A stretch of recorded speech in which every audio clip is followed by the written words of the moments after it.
Quốc tế cuộc thi đầu bếp tài năng hiện giờ là sẽ có ở Sài Gòn và Hà Nội. Thì sắp tới là tụi em đã làm ở Hà Nội, cho nên là tụi em sẽ giới thiệu mọi người là cuộc thi đầu bếp tài năng Hà Nội năm 2023 hả? Dạ. Và ngày hôm nay thì chúng ta rất là vui được đón tiếp chef Norbert Oba, là trưởng ban tổ chức của cuộc thi, đồng thời cũng là một người đầu bếp có kinh nghiệm làm việc rất là lâu năm, hơn 30 năm ở Việt Nam. Và bác rất là mong muốn chia sẻ cũng như là tổ chức những cái cuộc thi quy mô quốc tế để mà giúp cho các anh chị Việt Nam, đầu bếp Việt Nam có một cái trải nghiệm, cũng như là sẽ có được những cái chứng nhận quốc tế cho cái sự nghiệp làm bếp của mình ạ. Dạ, một tràng pháo tay cho các So after tomorrow, 34 years. Ok. Hết ngày mai là 34 năm làm việc ở Việt Nam ạ. Dạ. Okay, good morning. Thank you for coming. I will explain to you a little bit about Food and Hotel Hanoi with Salon Culinaire Hanoi. Dạ vâng, xin chào tất cả mọi người. Cảm ơn tất cả các anh chị đã có thời gian tham dự buổi sáng nay giới thiệu về cuộc thi đầu bếp tài năng Hà Nội năm 2023 trong khuôn khổ triển lãm Food and Hotel Hanoi 2023 ạ. Okay, registrations are coming in. The first one who registered was the community college from Chendero.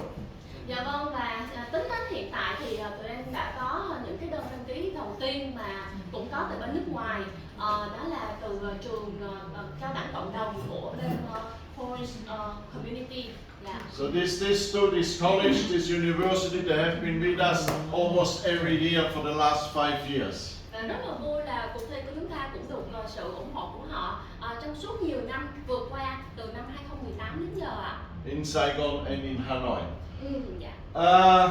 Vietnamese participants, we have from Hanoi, of course, Hai Phong, but then also as far down from Quốc, they travel to Hanoi to participate in this competition. Và các thí sinh ở Việt Nam thì hiện tại thì tất nhiên là cuộc thi ở Hà Nội là sẽ có các thí sinh ở Hà Nội và những vùng lân cận như là Hải Phòng và Khánh Hòa, Quảng Bình, Hồ Chí Minh City, và đặc biệt là ở Phú Quốc, họ đã bay từ rất là xa đến tham dự cuộc thi ở Hà Nội ạ. So we have how many spaces? We have about 230, no? Yes. 230 spaces, so 30% is already filled up for this competition. Và dự kiến cuộc thi thì sẽ quy tụ khoảng 200 phần thi. Thì hiện giờ thì tụi em đã được 1/3 số lượng nữa rồi. Yeah. It is traditionally the number looks small now, but participants always register late, so the numbers will jump towards the end of the month. Dạ vâng, thường thì các thí sinh của chúng ta thường hay đợi tới giờ chót mới đăng ký, cho nên là cái số lượng hiện giờ thì mọi người liên lạc rất là nhiều, nhưng mà vẫn chưa có đặt bút đăng ký liền. Dạ vâng. Okay, these are the classes, the entries we have already. We have the hot Vietnamese cooking, we have the Vietnamese cuisine display, we have Chinese cuisine, we have poultry, we have a barbecue, Alaska seafood, seafood only, Alaska seafood pasta. We have dessert making with the Oldenburger, a German organization, Nha Thung cake decorating, mini tarts, fruit vegetable carving, display, live fruit vegetable carving, and we also have the gingerbread house with a Christmas theme for display. So these ones you make at home and you bring there and display, easy. Vâng, và tính đến bây giờ thì hiện tại tụi em được 35 thí sinh với 84 phòng thi, và các phòng thi thì hôm nay cũng khá là đa dạng. Đầu tiên là các phần thi món nấu như là món ăn Việt Nam, món ăn Trung Hoa, rồi món gia cầm, rồi barbecue, và đặc biệt là năm nay thì có sự tài trợ của Hiệp hội Hải sản Alaska với phần thi món nấu hải sản cùng với món nấu hải sản người Ý của Alaska.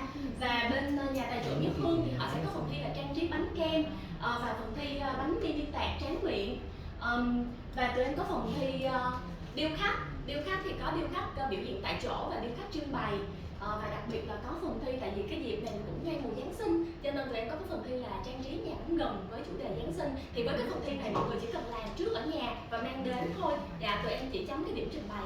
Dạ vâng ạ. Okay, then we have also the pizza competition in Hanoi. We have two parts now. We have the professional and we have the student section. Vâng, và năm nay thì tụi em đã tiếp tục cái cuộc thi pizza ở Hà Nội, và năm nay đặc biệt là sẽ phân ra hai cái phân khúc, là một phân khúc là chuyên nghiệp dành cho đầu bếp và một phân khúc là dành cho sinh viên. Và ở đây tụi em có 3 cái phần thi pizza dành cho mỗi cái phần thi dành cho đầu bếp hoặc là sinh viên. Và hiện giờ là tụi em cũng có được hơn 12 phần thi đã được đăng ký. In each class for the pizza for the professionals is one traditional pizza and one pizza depending on the class. We have dessert pizzas, blunt forward, Vietnam ingredients. So these are the 3 main classes to choose from. Và mỗi phần thi pizza thì chúng ta sẽ bắt buộc là phải làm một phần bánh pizza Ý truyền thống, và cái bánh còn lại thì nó sẽ phụ thuộc vào cái phần thi mà mình lựa chọn. Có thể là bánh pizza đặc trưng của riêng California với lại nguyên liệu Việt Nam, hoặc là pizza thực vật, hoặc là pizza tráng miệng. Okay, this is the layout of the Hanoi show. The Hanoi show is much smaller than the Saigon show. So there's only one hall, a smaller hall, and our pizza competition is inside the hall up there next to the VIP lounge. Vâng, và đây là cái sơ đồ của cái triển lãm Food Hotel và cái cuộc thi của bên em thì cũng chiếm khá là nhiều diện tích, cũng như là có một cái phần thi pizza nó sẽ nằm thẳng ở trong cái hall chính của cái triển lãm Food Hotel luôn. Okay, the competition, the main competition is outside again in an air-conditioned tent. So we have the main competition area, we have the judges room, we have the office, we have the display area, the chef's corner is up there. We have what's this one here? Can't remember now. Fruit and vegetable carving and prize giving is all in the same area this time. Vâng, và mọi người có thể nhìn là những cái phần màu đỏ là phần bên chỗ cuộc thi của đầu bếp Tài năng Hà Nội, và ngoài cái phần pizza ở trong hall chính thì chúng ta sẽ có nguyên một cái lều gần như là một nửa là của bên cuộc thi đầu bếp Tài năng Hà Nội, thì sẽ có phần thi của hot cooking, khu trưng bày, khu cho phần thi điêu khắc, cũng như là ở phía bên ngoài là phần thi barbecue. Hanoi is a small show, so it's very difficult for us to find sponsors, because all the major sponsors they have cut budget for the Hanoi show. Và vì cái triển lãm Food Hotel ở Hà Nội cái quy mô nó khá nhỏ, và cái cơ sở hạ tầng ở trung tâm triển lãm ở ICE nó cũng khá là cũ, cho nên là tất cả các nhà tài trợ năm nay của bên em như thường điên á là tụi em bị cắt tài trợ rất là nhiều, cho nên thành ra là chị em chỉ được những cái nhà tài trợ năm nay như thế này. For us, it is also we are limited to sponsors, to accept sponsors only from companies, organizations which are participating at the show. Và một cái điều khó khăn của cuộc thi đầu bếp mà khi mà liên kết với lại triển lãm Food Hotel là bắt buộc cái đơn vị mà muốn tham gia tài trợ cho cuộc thi đầu bếp phải có gian hàng ở trong triển lãm Food Hotel. Đó là một cái điều khó khăn của bên ban tổ chức luôn ạ. Okay, one area I forgot, we got a barbecue area. Again, the barbecue area is outside. Again, it's under a tent, and we'll have separate judges there. Và mọi người thấy là có một cái ô vuông bên phía ngoài á là cái khu vực dành cho barbecue, thì cái đó khu đó là khu ngoài trời, cũng như là sẽ có giám khảo sẽ trực tiếp chấm ở ngoài đó luôn. Okay, this is the competition area. Also here you can see it's much smaller. We have only 10 stations, 10 cooking stations. We get sinks. We found a sponsor for double sinks.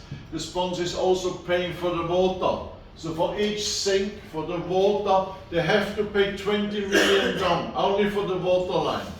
This is not from the show organizer.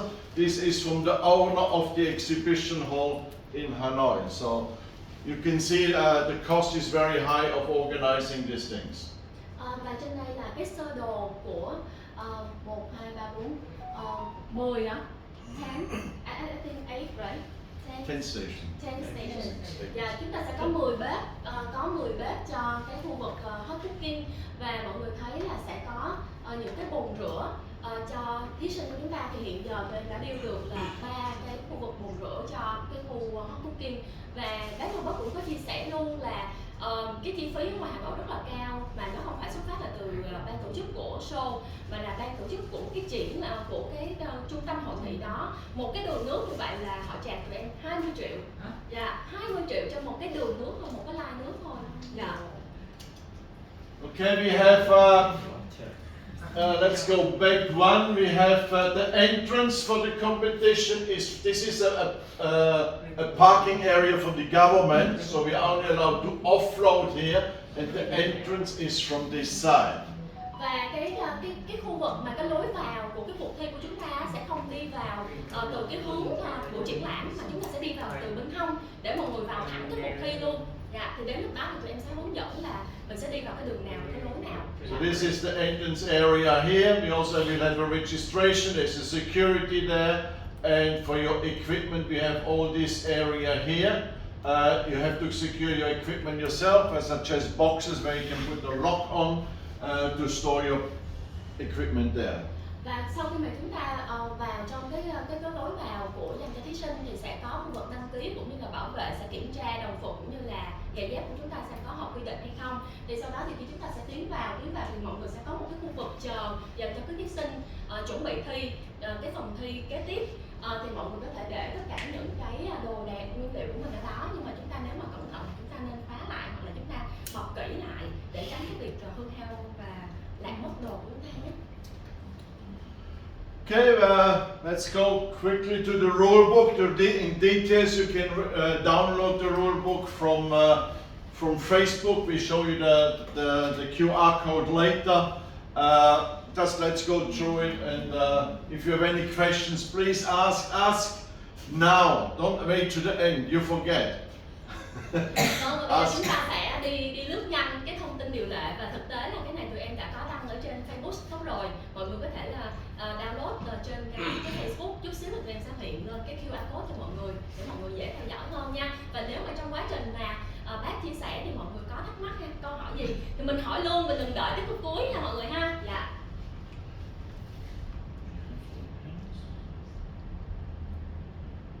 You just move it. No. Show this. Yeah. Okay, this is the. Okay, you can move it. This is the. I will tell you can move back here. Move it. Okay. Yeah. Okay. Okay. Each kitchen will have 2 infrared stoves. So we, again, like last year in Saigon, we go to infrared stoves because some chefs have difficulties with bringing induction suitable pots and pans. There is one extra plug you have for maximum 2000 watts. So 2000 watt is a household oven. That would be okay. We have 3 double sinks to share, which are sponsored from Horeca, from Sunshine Company. We have 1 combi oven for 2. We have 3 combi ovens to share for 10 stations. This is from Yavin.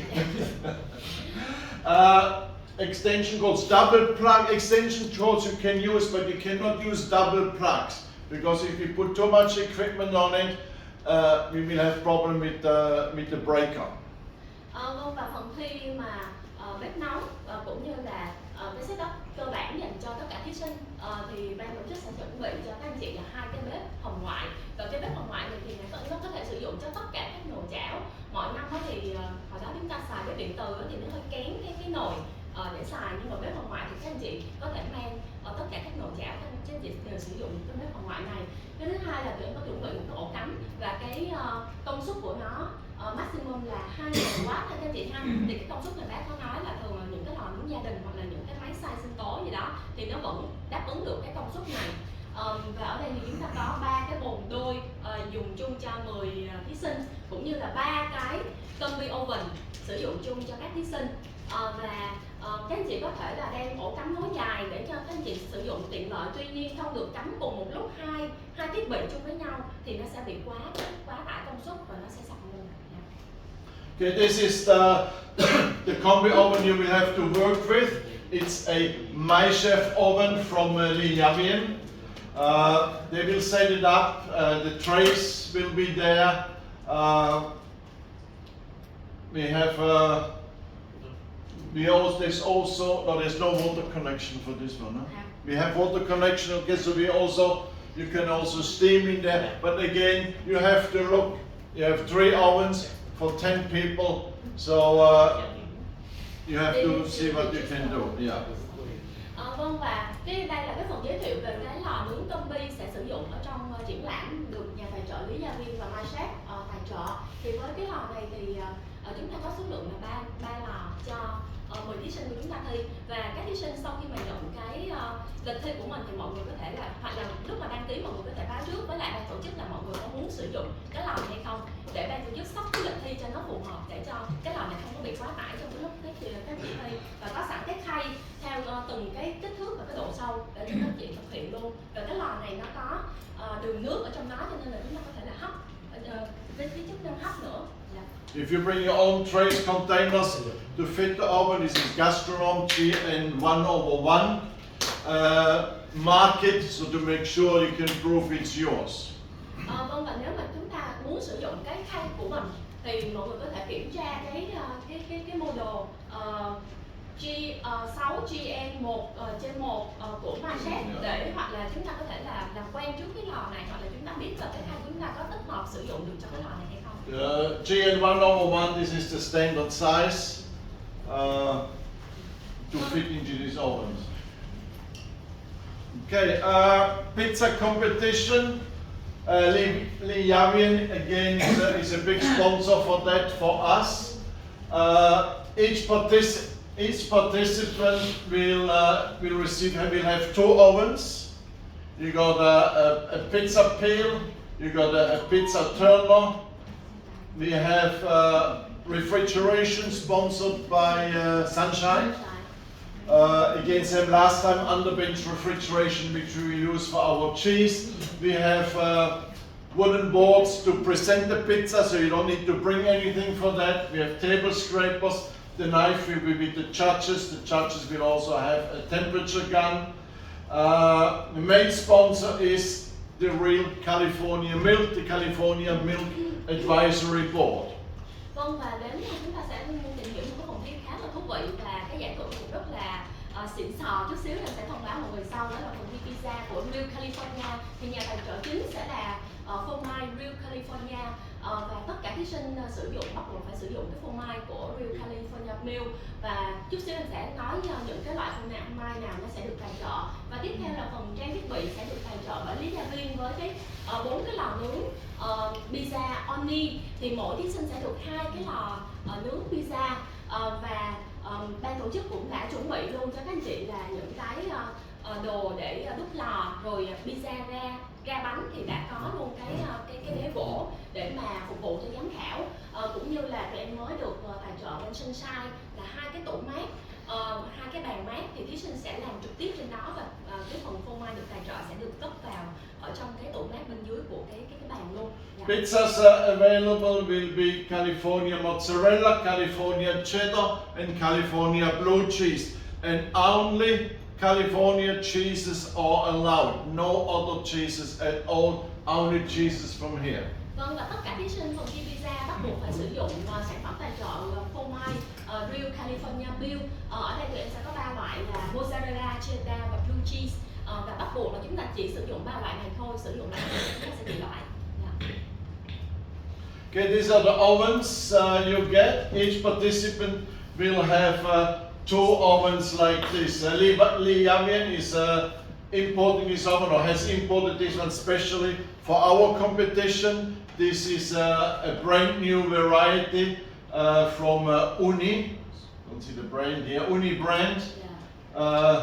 this one here. It's a US brand, and this is the first one they make with electric. They also have with wood, with gas. So especially for us, because inside the exhibition hall, you're not allowed to use open fire. No gas, no wood, no charcoal. Vâng, và đối với những thí sinh thi pizza thì mọi người sẽ được sử dụng cái lò nướng pizza only được lý gia viên duy nhất chỉ để cho cuộc thi của chúng ta thôi. Và đây là 4 cái lò đầu tiên ở Việt Nam trong cái cuộc thi pizza challenge của Đầu bếp Tài năng Hà Nội. Và cái lò này nó có chức năng giống như là một cái lò mà người ta đắp để mà chúng ta nướng pizza bình thường như là kiểu truyền thống. Và bởi vì ở trong triển lãm là không có được sử dụng lửa ga, cho nên thành ra là bán đầu bếp có yêu cầu họ nhập cái lò này về thì họ đã rất là welcome và họ nhập về cho cuộc thi của mình luôn. Thì các anh chị nếu mà đăng ký thi pizza, các anh chị sẽ là người đầu tiên sử dụng cái lò này. The ovens you can set the ovens as high as 450 degrees. You can make pizzas within 90 seconds. You can have already a baked pizza.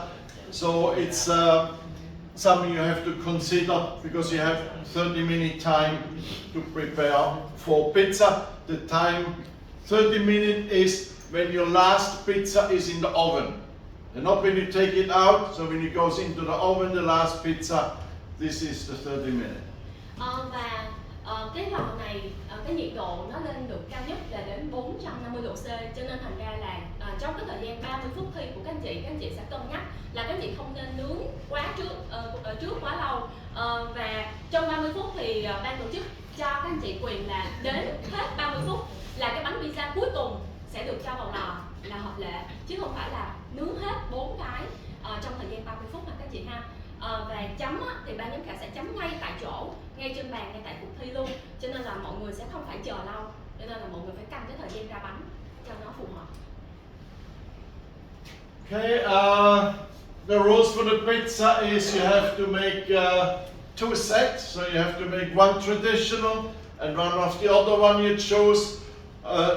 2 traditional, 2 of the other one you choose. One of each will go to the judges. The other 2 will go for photo making, photo shoot, and then it will be cut to give to the public to eat. Vâng, và với mỗi cái thí sinh mà Vietnamese person, no one. Vietnamese, not pizza. Oh. Oh yeah, okay, Yeah. sorry. Okay. Sorry, I'm already too far. Okay, Vietnamese cuisine, again you have to make 2 sets. It's a full Vietnamese menu for 4 persons. Soup, salad, main course, and the dessert you can bring. You have one commie to help you. The commie is only there to help. The commie is not allowed to do any cooking, to do any plating. Vâng, và cái phần thi này cũng sẽ rất là quen thuộc với các anh chị, mà tại vì chúng ta sẽ thi vào thứ Hai sắp tới đây là phần thi món ăn Việt Nam. Thì chúng ta phải làm 2 phần, một phần là để trưng bày và một phần là ban giám khảo sẽ chấm thi. Không có giống như là các anh chị sắp thi sắp tới là được phân sẵn nhỏ cho giám khảo mà chúng ta sẽ làm 2 phần trọn vẹn luôn. Một phần là sẽ đem qua khu trưng bày chấm thi và một phần là ban giám khảo sẽ trực tiếp ăn ở trên đó. Và tiếp theo thì một cái thực đơn như vậy thì chúng ta sẽ làm cho 4 người và sẽ có một món canh, một món salad, một món gỏi và 2 món tráng miệng, 2 món chính và 1 món tráng miệng. Dạ, thì cái món tráng miệng này các anh chị được chuẩn bị trước ở nhà và mang theo. Và trong cái phần thi này thì các anh chị sẽ được có một người hỗ trợ, một người phụ bếp hỗ trợ các anh chị. Tuy nhiên người phụ bếp này chỉ là hỗ trợ dọn dẹp và sắp xếp đồ cho các anh chị thôi, không có tham gia vào việc nấu nướng hay trình bày gì hết. There's no sponsor for this class, so you're free to bring any ingredients to make your dishes. The dishes they have to, the menu has to contain the protein, the starch, the vegetables, and it has to be a healthy combination. Và với phần thi này thì năm nay tụi em không được tài trợ, cho nên là tất cả nguyên liệu thì mọi người tự do sử dụng, nhưng mà phải đảm bảo cái dinh dưỡng cũng như là cân đối giữa cái protein rồi tinh bột và cái phần trang trí, sao cho nó phù hợp nhất. And a contemporary and modern presentation is preferred. So we want to bring a new presentation, elevated presentation to the Vietnamese cuisine. Và với phần thi này thì ban tổ chức có quyết các anh chị là trình bày theo kiểu hiện đại để cho nâng tầm cái món Việt của mình lên và chúng ta được cái điểm trình bày nó nhiều hơn. Dạ. But still using traditional cooking. This is important. Nhưng mà chúng ta vẫn nấu và cái hương vị phải đảm bảo là theo hương vị truyền thống Việt Nam các anh chị ha. Dạ. So Vietnamese cuisine is Vietnamese cuisine. It's not fusion.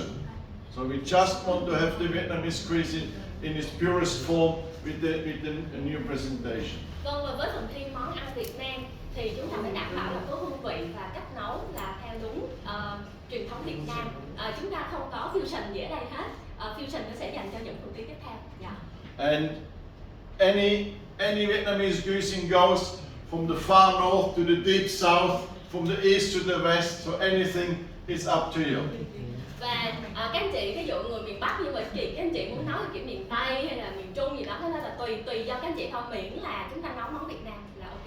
In the competitions this year, there are various competitions. You see a lot of interesting new ingredients, Vietnamese ingredients coming from the highlands, coming from the mountains, from the different villages down south.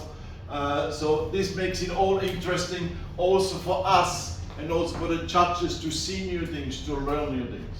Vâng, và hiện giờ thì tụi em có phát hiện là các anh chị đầu bếp của Việt Nam của chúng ta bắt đầu sử dụng cái gia vị vùng miền rất là tốt, và ngay từ cuộc thi năm ngoái tại Sài Gòn thì cũng đã làm cho ban giám khảo của bên em rất là ngạc nhiên và thích thú với những cái món ăn mà được chế biến với cái gia vị vùng miền của mình. Yeah. Okay, this is still the cooking. All ingredients, pots and pans you should bring. Plates and bowls. If you have something special you can bring. We will have a sponsor for plates and bowls, but we don't know yet what types of bowls and plates we will have. Vâng, và với cuộc thi này thì chúng ta cũng sẽ tự mang hết tất cả những cái nồi niêu xoong chảo, những cái nguyên liệu, những cái vật dụng mà chúng ta phải sử dụng cho cái phần thi của mình. Thì sắp tới tụi em đang liên hệ với lại bên FOOD&HOTELVN thì họ sẽ hỗ trợ cho các thí sinh của riêng cuộc thi Đầu bếp Tài năng Hà Nội, là họ có showroom ở Sài Gòn và Hà Nội, để thí sinh của cuộc thi bên em sau khi mà đăng ký bên em thì em sẽ chuyển cái thông tin mọi người cho họ để mà mọi người có thể mượn dĩa và chén dĩa bên họ rất là đẹp, nhưng mà mọi người phải tự chịu trách nhiệm về cái chén dĩa mình mượn. Mọi người phải đến mượn xong rồi chúng ta đem đi thi xong rồi mọi người lại đem rửa và trả lại cho họ. Dạ. Okay. Colavita products will be made available for me, Li Yavin. I don't know if it fits with your recipe, with your menu. If it doesn't fit, don't use it. This is just optional to use. You don't have to. It's optional. Vâng, và ở trên bàn thi của các anh chị thì sẽ để sẵn cái sản phẩm của Colavita. Thì cái sản phẩm này nó hơi tây một tí xíu, nó từ ô liu. Nếu như mà nó không phù hợp với cái món ăn hoặc là cái công thức của mình thì mọi người có thể không sử dụng. Cái này chỉ là cái phần mà ban giám khảo với lại ban tổ chức để thêm cho mọi người thôi. Nếu mà không phù hợp chúng ta không cần phải sử dụng, không bắt buộc. Okay, this is the winner from 2018. This is the Vietnamese menu, the full set menu with the individual modern style presentation. Vâng, ở trên đây mọi người thấy một gương mặt khá quen thuộc của chúng ta đúng không ạ? Dạ, cô Sương, cô đang trao cái cúp đầu bếp Việt Nam xuất sắc nhất của năm 2018 cho chị Trần Thị Thúy. Chị đã xuất sắc bay từ Sài Gòn ra Hà Nội để thi và giành cúp luôn. Và đây là cái món ăn mà trình bày của chị Thúy đạt được huy chương vàng, như mọi người thấy là khuyến khích mọi người trình bày theo kiểu hiện đại như mọi người ha. Dạ, thì chúng ta 60 phút tuy là nó rất là sát thời gian nhưng mà em tin là mọi người sẽ làm được. Okay, Chinese cuisine, again here there's no sponsor, so it's any ingredients suitable for the Chinese dish you can bring and you can use. Again here all the ingredients, pots, pans, if you have any special plates, bring it there. Just focus on the first here. I can Yeah. let them know that the same with Okay, yeah. So here you have to prepare 2 plates. One plate will be for the judges, one plate goes into the display area for photo taking and for the public to see. Vâng, và với phần thi tiếp theo là phần thi món nóng phần thi số 1 là các anh chị phải làm 2 phần, nhưng mà cái này thì chúng ta làm 2 dĩa thôi. Hồi nãy là chúng ta phải làm nguyên một cái set mâm cơm Việt Nam đúng không ạ? Nhưng mà qua đến phần thi này thì chúng ta chỉ cần làm 2 dĩa, một dĩa cho ban giám khảo và một dĩa để cho trình bày hai các anh chị ha. Và với cái phần này thì nguyên liệu tự do, miễn là phù hợp với món ăn Trung Hoa là được. Dạ. Và tất cả những cái vật dụng chúng ta cũng phải tự mang theo hết, nó tương tự như phần thi số 1. Dạ. Okay. This is some of the presentations we had in 2018 and last year here in Saigon. Compulsory was poultry. Now this time you're allowed to use any protein. Up to you. Vâng, và trên màn hình thì mọi người có thể thấy là một số cái món ăn của phần thi món ăn Trung Hoa từ những cuộc thi trước. Thì với những cái phần thi trước thì bắt buộc là phải sử dụng nguyên liệu là gà. Tuy nhiên thì năm nay là nguyên liệu tự do, mọi người có thể sử dụng tất cả những cái nguyên liệu khác như là bò hay là heo gì đó ha mọi người ha. Dạ.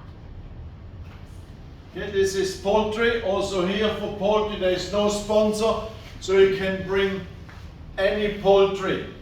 You can have a duck, chicken, turkey. You have the Vietnamese American chicken. You have the Vietnamese running chicken. So any poultry is available. Quail, pigeon, whatever you want to bring. Yes. Vâng, và với phần thi poultry, với phần thi món ăn gia cầm thì mọi người có thể sử dụng bất cứ cái nguyên liệu nào như gà, vịt, ngỗng, gà tây. Dạ, chúng ta tự do sử dụng tất cả các nguyên liệu mà từ gia cầm mọi người nhé. Dạ. Okay. Photo. Okay, this is the last year in the Chinese cuisine. So it's poultry. Sorry, this is poultry. This was chicken. Now, if you have items like this, burnt items, they don't look presentable. So hide it somehow. Otherwise, you have too many points deducted. Vâng, trên đây là một số cái hình ảnh món ăn gọi là gia cầm. Thì mấy năm trước thì tụi em được tài trợ của gà Mỹ thì sử dụng nguyên liệu là gà.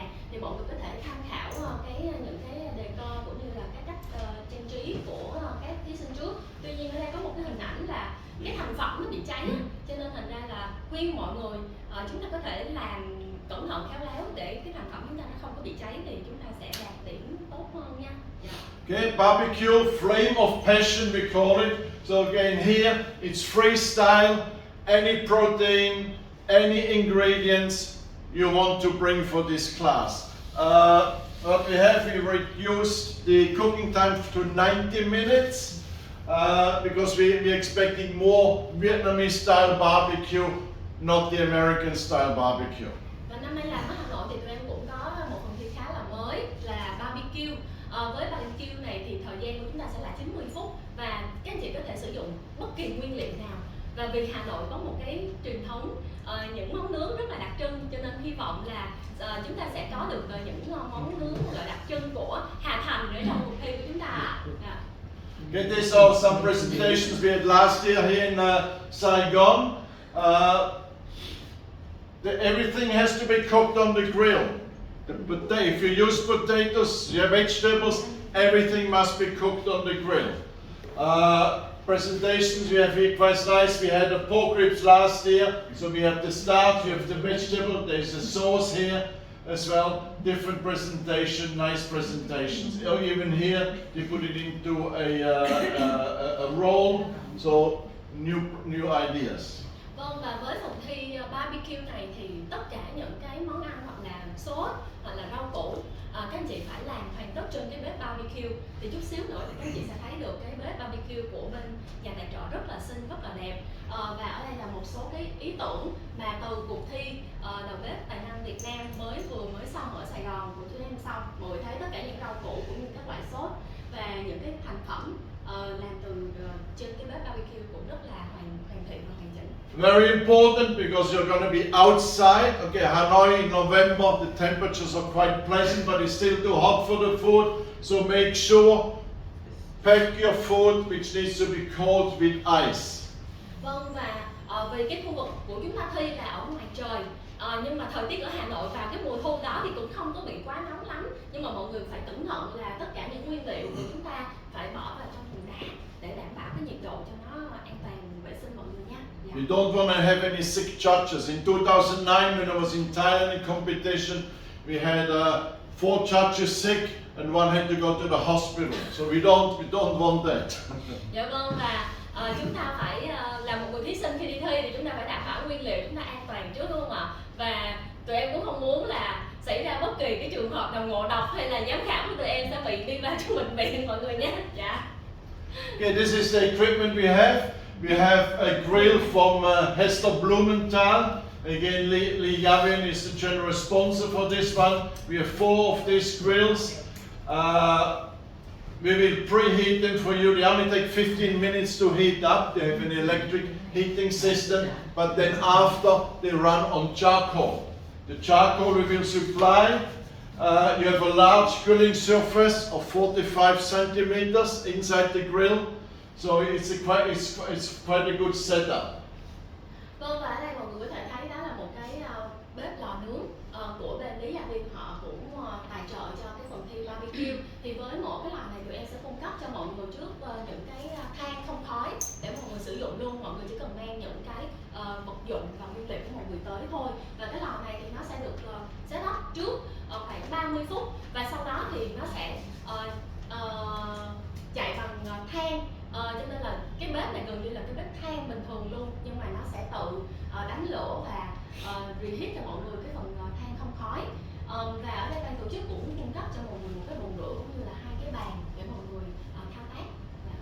This is the setup. We are outside, so we have. This is a little bit smaller than what we had here in Ho Chi Minh City. We have 4 stations, 4 grills. You have 2 workbench. And the judges will also be in the area. The water is in the back. So this side is closed, but all 3 sides are open, and the water you can access in the back. Và đây là cái sơ đồ của khu vực thi barbecue. Tụi em sẽ có 4 cái bếp lò nướng để cho mọi người thi, và mọi người thấy mỗi người sẽ có 2 cái bàn cũng như là có cái khu vực rửa riêng cho mọi người ở phía sau. Dạ. Okay, we have the seafood class. This one is sponsored by the Alaska Seafood Marketing Institute. You will have, they're still finalizing the ingredients, but we're looking at the sockeye salmon, black cod, and Alaska pollock.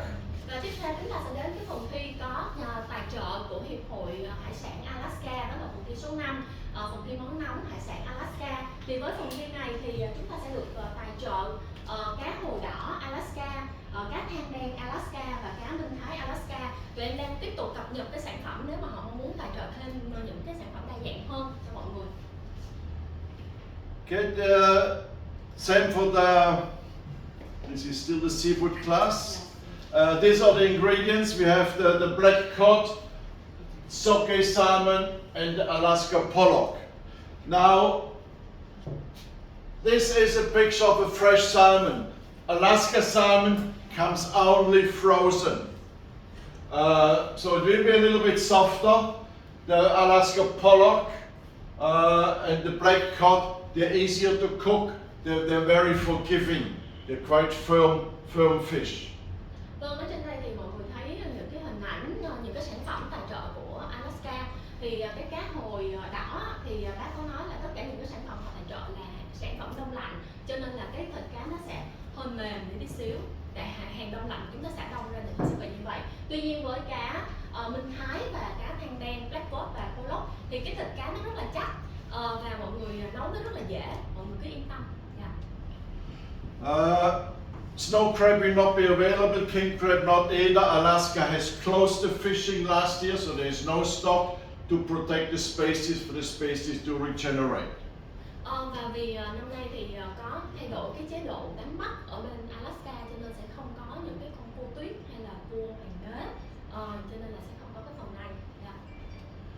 Okay, these are some dishes which have been presented last year with Norwegian seafood, but you can see as well nice things. You can do similar items with the Alaska seafood.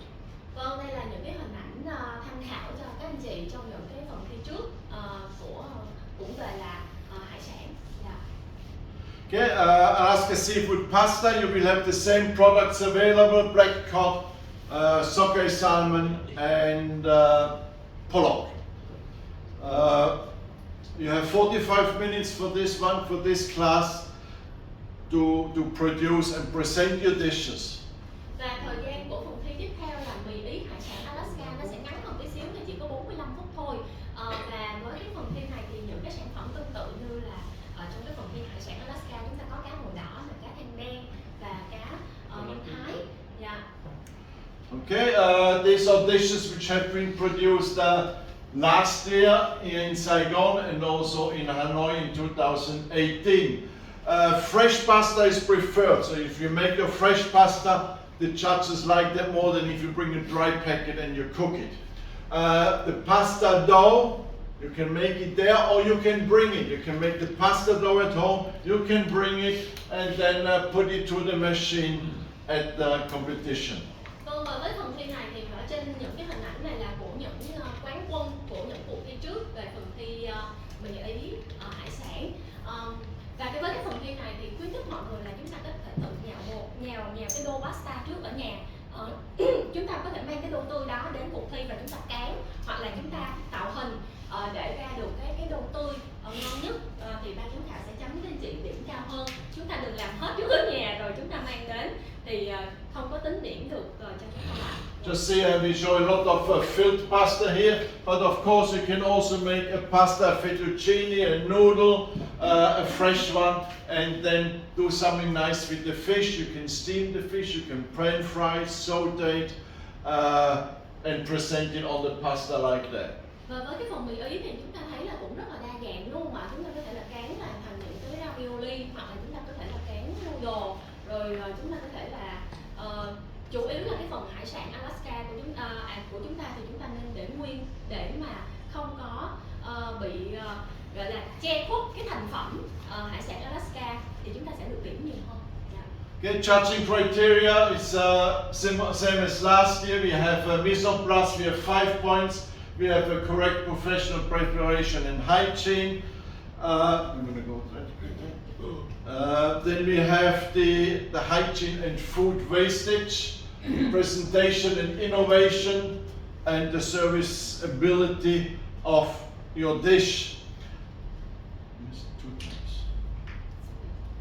Service we've already. And then of course taste and texture is the one which is the most important. This is 50% of the total points. So make sure you taste your food when you cook it and at the end. Every competition this year I had the same complaint to the participants.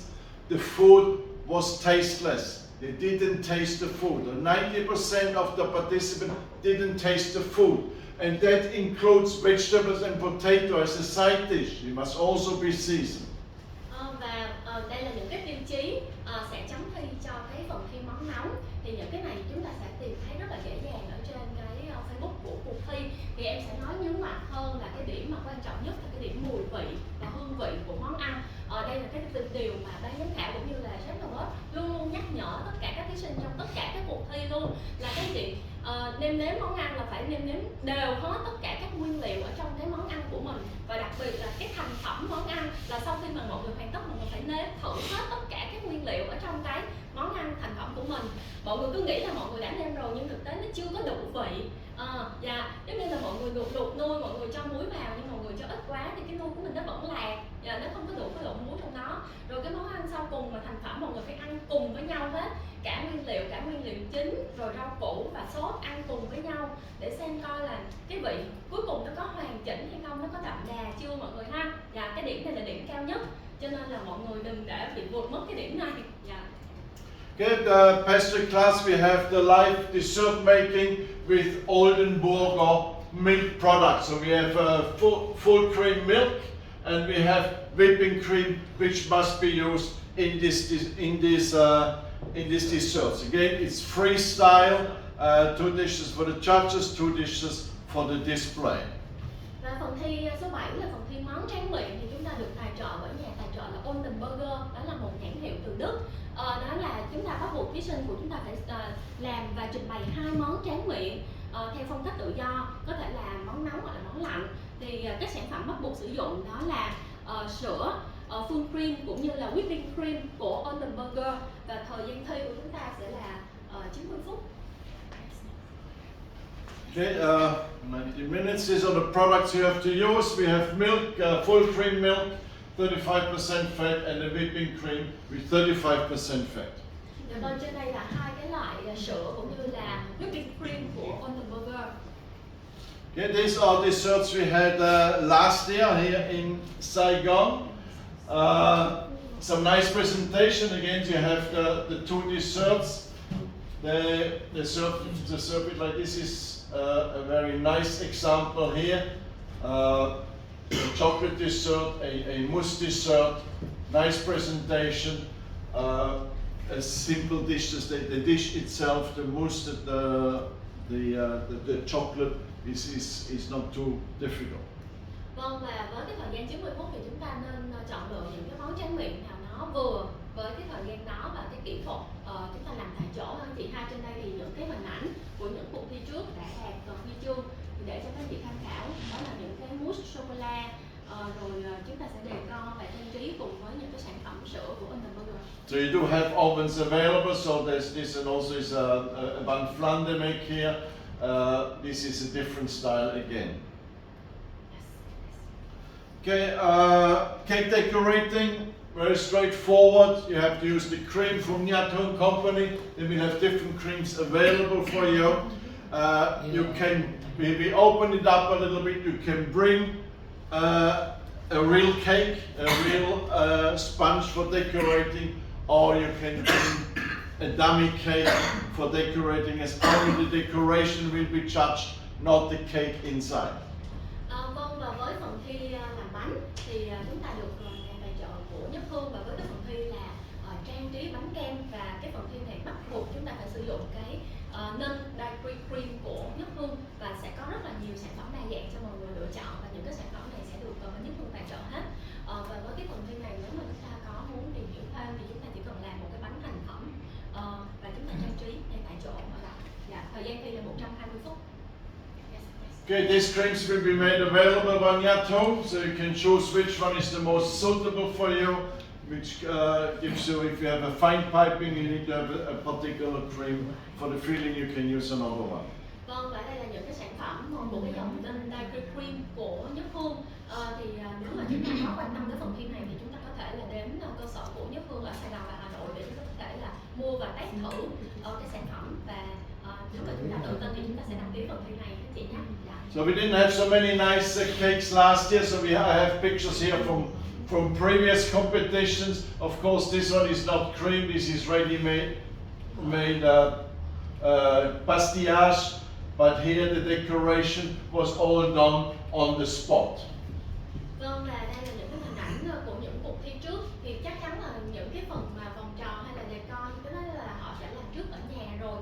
Tuy nhiên thì ban giám khảo chỉ chấm cái phần thi trang trí bánh kem làm ngay tại chỗ của mình thôi. Okay, mini tarts, freestyle again. What you have to use is one of the tarts of more various type of the tarts from Nha Trang. Vâng, tiếp theo là một phần thi cũng khá là thú vị của Nhất Hương, và cái thời gian này, cái thời gian thi nó sẽ là ngắn nhất, có 30 phút thôi. Là chúng ta sẽ sử dụng cái bánh đế tạc của Nhất Hương, và chúng ta làm cái nhân dessert ở bên trong. Thì với cái phần thi này chúng ta sẽ làm 4 cái bánh mini tạc với 2 loại nhân khác nhau. Thì chúng ta vẫn gửi một phần cho ban giám khảo chấm thi và một phần là để Nha Trang trưng bày. We have 30 minutes for that. It sounds difficult, but it's actually not too tragic. These are the types which are available, different size, different shapes. So you can choose whichever one you want to use. Vâng, và trên đây là những cái hình ảnh, những cái sản phẩm đế tạc của Nhất Hương, thì mọi người có thể là chọn sử dụng sản phẩm nào cũng được. Okay, these are items we've seen last year. We made this competition last year the same. So this one, and also this one was from the competition. These ones I've seen at other competitions. You can see the decorating is important, the filling, the base you have already. So it's quite easy, quite straightforward. Và thường đó là cái phần thi này cái thời gian ngắn nhất Vì sao? Vì cái đế tạc nó đã làm sẵn hết rồi, các anh chị chỉ là cái nhân của cái món dessert thôi. Và quan trọng là chúng ta phải làm sao cho nó dậy lên cái phần filling ở bên trong và cũng như là cái phần decor là các anh chị sẽ được kiểm. Okay, optional products available from Nhật Home. You can see that then on the tables which is there. If you want to make sure that you have the product, bring it yourself. Vâng, và đây là thêm những cái sản phẩm gọi là bổ sung của Nhất Hương, có thể là họ sẽ có để sẵn ở trên bàn chúng ta sử dụng là những cái sô cô la viên. Okay, judging criteria is very similar to the other ones. We have mise en place, we have 5 points: correct professional preparation, composition, your organization of the table, 15 points. The degree of difficulty is 15 points. Hygiene, food waste, 15 points. Presentation 10, and again very important, the taste is 50 points. Vâng, và cũng tương tự như tiêu chí phần thi món nóng thì cái phần khẩu vị và hương vị kết cấu cũng chiếm điểm một nửa là 50%. Cho nên mọi người cố gắng chúng ta làm sao mà cái món ăn của chúng ta nó thật là thơm ngon và đậm đà nhất. Và bên cạnh đó thì có điểm vệ sinh, rồi lãng phí thực phẩm, trình bày, rồi và điểm chuẩn bị. Okay, fruit and vegetable carving. This is the live carving, so everything you have to bring, the base for display, your fruits, your vegetables, whatever you need. We will have a PowerPoint available, an electric socket available, but only if you have lighting or something on the display. You're not allowed to use power tools for carving. Everything has to be hand carved. Vâng, và tiếp theo là phần thi điêu khắc cổ quả cũng rất là phổ biến ở Việt Nam của chúng ta, là chúng ta sẽ có cái phần thi biểu diễn ngay tại chỗ, thì tất cả là phải làm bằng tay hết và thí sinh phải tự mang tất cả những cái rau củ hoặc là nguyên liệu mà họ muốn điêu khắc và thực hiện ngay tại chỗ, và tất cả là làm bằng tay, không được phép sử dụng điện. Okay, fruit and vegetable carving. Again, this is the live 150 minutes you have available. These are displays we had last year here in Ho Chi Minh City. Vâng, và thời gian thi của phần thi biểu diễn này sẽ là 150 phút, và trên đây mọi người có thể thấy những cái mô hình tác phẩm rất là xinh đẹp từ cuộc thi năm ngoái ạ. Okay, this is a vegetable carving display.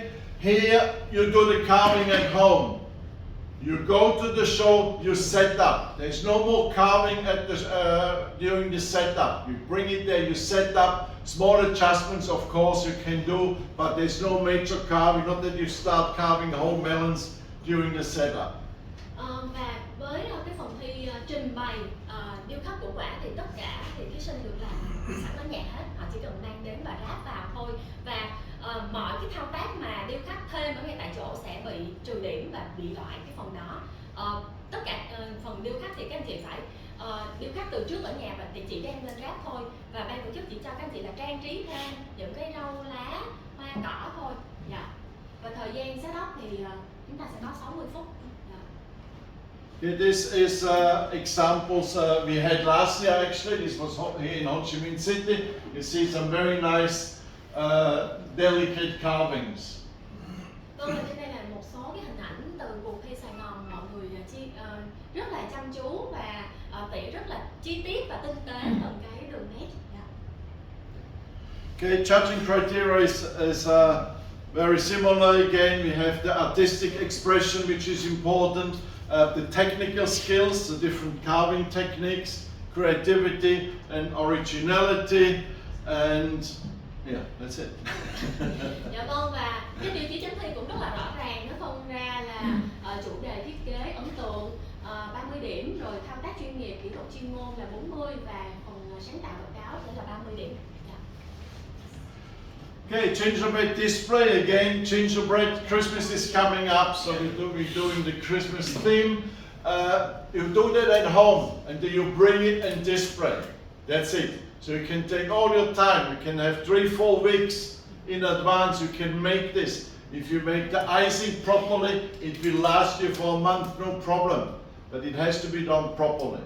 Vâng, và chúng ta đến với một cuộc thi trưng bày cũng khá là thú vị là nhà bánh gần Giáng sinh. Giáng sinh cũng sắp đến rồi, thì các anh chị nếu mà muốn tham gia cái phần thi này thì mọi người có thể làm trước 3-4 tuần cũng được, và đến cái ngày thi thì mình chỉ cần mang vào và mình trưng bày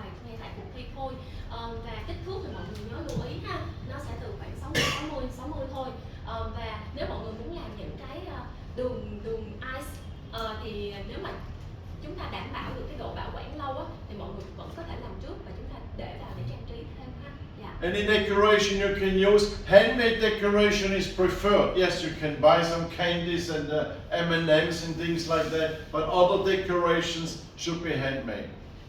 Đa phần thì ban tổ chức sẽ khuyến khích các anh chị là làm tất cả là bằng tay, vì chúng ta có thời gian rồi đúng không ạ? Hoặc là nếu mà chúng ta mua từ bên ngoài thì nó sẽ bị trừ điểm. Cho nên cố gắng mọi cái chi tiết thì chúng ta nên làm bằng tay. Okay, Christmas theme we say it can be traditional European Christmas. It can also be a tropical Christmas. So again, let your imagination run wild. We have a nice pink one with contrast of the gingerbread and some purple in it. We have a very classic tower there, our church. So again, these things you have time to decide, you have time to prepare and bring it there ready-made. Và các anh chị hãy thỏa sức sáng tạo với cái trí tưởng tượng của mình. Ban tổ chức không có gò bó các anh chị, chỉ nhắn gọn ở trong là cái chủ đề Giáng sinh thôi. Như thế này mọi người thấy ông già Noel vẫn đi trượt skateboard được đúng không ạ? Cho nên là chúng ta cứ tự do sáng tạo. Có thể là không cần phải bắt buộc là cái nhà bánh gừng phải là màu bánh đúng không ạ? Ở đây chúng ta có thấy cái nhà bánh gừng được phủ một cái lớp kem màu hồng. Chúng ta cứ tự do sáng tạo nhé. Okay, judging criteria is theme, design, the composition, the artistic impression, and the creativity. Dạ vâng, và cái tiêu chí chấm thi cũng rất là rõ ràng hiện trên bảng cho các anh chị luôn về chủ đề, phong phú, ấn tượng cũng như là sáng tạo.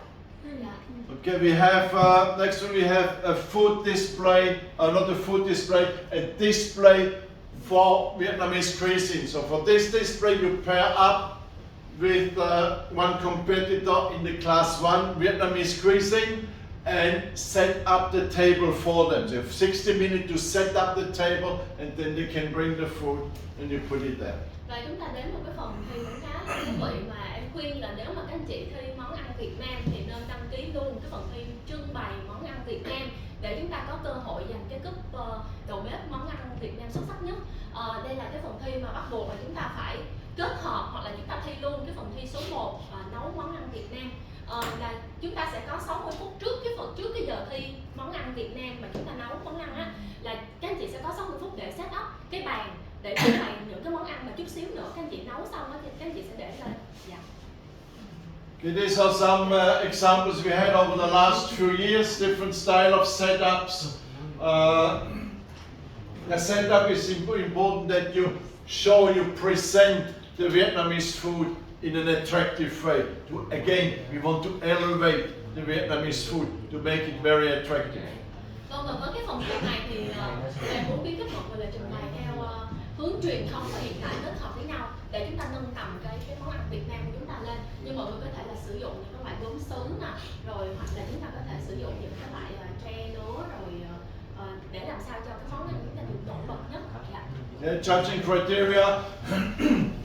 Also here we have the theme, so it has to go with the Vietnamese food theme, the artistic impression and the creativity.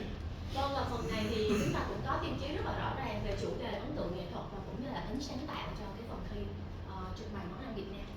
Okay, then we come to one of the big competition. We have the Great California Milk Pizza Challenge. These are the different classes we have. This is the class 1 traditional pizza plus a Vietnamese pizza with, forget about California, Vietnamese ingredients is important on that one. Again, you can show Vietnamese food, Vietnamese ingredients for this particular dish. Plant forward means the main ingredients should be plant. You can use meat and protein, but it's only considered more as a garnish. Traditional pizza here and a dessert pizza. So dessert pizza, it can be a chocolate dough, it can be a chocolate topping with some fruits, or again, your imagination is the limit. Now this is for the professional class. Và chúng ta đến với cái cuộc thi và có cái giải thưởng cao nhất trong cái cuộc thi của bên em là cuộc thi pizza, phần thi pizza Real California Thì đây là cái phần thi dành cho các đầu bếp chuyên nghiệp. Nó cũng sẽ có 3 phần thi khác nhau để mà chúng ta lựa chọn. Thì ngoài cái việc chúng ta phải làm cái bánh pizza Ý truyền thống thì chúng ta sẽ có 3 lựa chọn. Chúng ta sẽ lựa chọn đầu tiên là class B1 thì chúng ta sẽ thấy là sử dụng phô mai riêu California cùng với nguyên liệu Việt Nam. Tụi em sẽ nhấn mạnh vào cái nguyên liệu Việt Nam. Và phần thi B2 là chủ yếu là pizza thực vật. Thì thực vật phải được sử dụng nhiều nhất. Các anh chị có thể sử dụng meat hoặc là seafood cũng được, thịt hoặc là hải sản chung, nhưng mà nó chỉ là decor thôi, chỉ trang trí thôi, cái số lượng nó sẽ ít, nó không có nhiều như là những cái loại rau củ thực vật ở trong cái pizza đó. Và cái cuối cùng là phần thi tráng miệng, pizza tráng miệng. Thì các anh chị tự do sáng tạo như là một món tráng miệng, cái đô các anh chị có thể có nhồi sô cô la hay là trái cây gì vào trong đó. Và cái phần này đặc biệt đó là cái đô các anh chị có được làm trước ở nhà hết, chỉ ra cuộc thi của em là tạo hình. Sốt được làm trước, topping được chuẩn bị trước, cắt trước hết, chỉ cần lên fill rồi bật vỏ vô lò thi thôi. Dạ. One thing with Testo class, traditional have traditional dough, but with the other ones, you can make your own dough. You can make a dough. I've seen in Las Vegas this year we have one dough with turmeric inside. I've seen a dough with chocolate inside. So again, you can play with that, but practice it before. Don't try to practice at the competition. Và tiếp theo chúng ta thì cũng có cái phần dành riêng cho sinh viên, thì nó cũng tương tự 3 cái phần thi đó như vậy. Và chef nhấn mạnh với các anh chị là đối với cái pizza truyền thống của Ý thì bắt buộc là mọi thứ nó phải truyền thống, từ cái đô đến cái sốt đến những loại topping là phải theo truyền thống. Tuy nhiên cái pizza mà lựa chọn còn lại là có thể là chúng ta sử dụng cái đô, các anh chị có tự do sáng tạo, không có bắt buộc gò bó, các anh chị có thể kiểu truyền thống. Các anh chị không nhất thiết phải là hình tròn, có thể là hình vuông, hình tam giác gì đó, tùy ý các chị. Và cái đô các anh chị có thể tự do sáng tạo cũng như những cái loại topping trên đó. Okay, as I just said, you have to make 2 of each pizza. One set for the judges, one set for photo and for display. Again, you must use California cheeses. You can use a combination, you can use it individually, but no other cheeses are allowed. If you use other cheeses which are not supplied, you will be disqualified. Và với cái phần thi này thì các anh chị cũng làm 2 phần, là 2 cái bánh pizza theo của mỗi loại sẽ gửi cho ban giám khảo để chấm thi, và 2 cái bánh còn lại sau khi chụp hình sẽ được cắt ra ngay tại chỗ và cho công chúng thưởng thức bánh thi của chúng ta luôn. Deep dish pizzas, unfortunately, or deep dish pan pizzas we cannot allow because they have a long cooking time and we just don't have enough time in Với the cái day. cuộc thi này thì ban tổ chức không có cho phép thực hiện cái pizza đế sâu hoặc là pizza chảo, bởi vì cái đó nó cần thời gian rất là lâu, cho nên là chúng ta chỉ làm cái pizza bình thường thôi mọi người nha. We're a little bit more flexible with the size this time because of our oven, so the pizza cannot be smaller than 5 centimeters, and the 30 centimeter is limited by the size of the oven. Và với cái phần thi này thì cái đường kính của bánh pizza của chúng ta phải từ là 25 đến 30 cm, không được nhỏ hơn và cũng không được lớn hơn, tại vì nó bị giới hạn bởi cái kích thước của cái lò nướng. Và bắt buộc là chúng ta phải sử dụng 3 loại phô mai. Các anh chị có thể sử dụng 1 loại, 2 loại hoặc là kết hợp, nhưng mà bắt buộc là vẫn sử dụng những cái loại phô mai mà ban tổ chức cung cấp cho các chị ngay tại cuộc thi.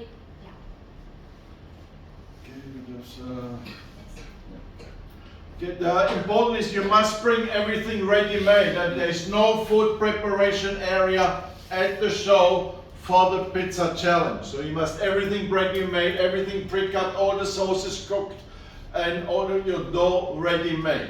Và với cái phần thi này thì chúng ta có 30 phút và các anh chị được chuẩn bị tất cả ở nhà hết, từ cái đô đến cái sốt đến là tất cả những loại topping các chị cắt sẵn hết. Đến cuộc thi chỉ là tạo hình cái đô bột thành cái đế pizza, sau đó thì chúng ta sẽ phủ topping lên, phủ sốt lên và phủ pizza, phủ phô mai lên và cho vào lò nướng thôi.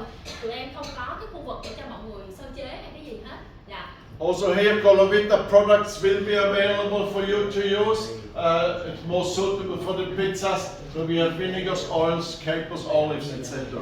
Vâng, và vẫn như thường lệ thì sản phẩm của Colovita sẽ để sẵn trên bàn cho các anh chị sử dụng. Nếu như mà các anh chị thấy phù hợp thì chúng ta sẽ sử dụng, còn không thôi thì cũng không có bắt buộc ạ. These are the cheeses again. We have a mozzarella. It's probably going to be shredded mozzarella, shredded cheddar cheese. I don't know if it's yellow cheddar. I don't know if it's white cheddar. And we also have blue cheese. Vâng, và ba loại phô mai mà chúng ta sẽ được sử dụng là mozzarella, cheddar và blue cheese. Thì không biết là họ sẽ tài trợ chúng ta là loại blue cheese màu cam hay là màu vàng. Thì đến lúc đó thì ban tổ chức sẽ cập nhật thêm cho các anh chị. Okay, traditional pizzas, you can read that up on Facebook. You can download it. There's different tips, different ideas. For the traditional pizza, it's a little bit more technical. We have the blank forward pizza. As I say, no restriction on dough, topping, sauces, and style. Only the size.